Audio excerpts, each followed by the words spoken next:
sont un peu les maîtresses de cet agrès. Elles survolent tout le temps les premières marches du podium. Et surtout, en fait, dans ce type de compétition par spécialité, les pays envoient vraiment leurs meilleurs gymnastes jeunes qui veulent intégrer dans le circuit. Et notamment en Chine, ce sont des gymnastes qui sont assez doués. Donc on sent tout de suite la fluidité au niveau des grands tours.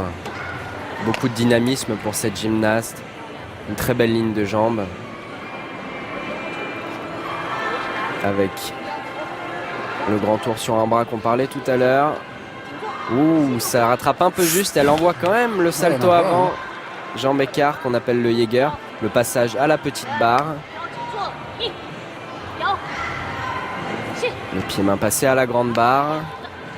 Elle a droit, la coach, quand même, de la soutenir comme ça de la parole, parce qu'elle est là quand même au cas où il y a une chute et pour réceptionner donc sa gym, mais elle lui a donné des conseils tout au long du mouvement. Oui, je ne sais pas si elle a vraiment le droit, en tout cas elle l'a pris et on lui a pas dit grand chose.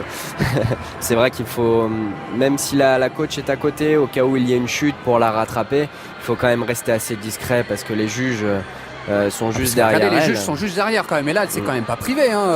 La coach, elle lui a tout simplement annoncé les mouvements les uns derrière les autres et quelques consignes. Alors, je parle pas le chinois, mais j'imagine aisément ce qu'elle a bien pu lui dire.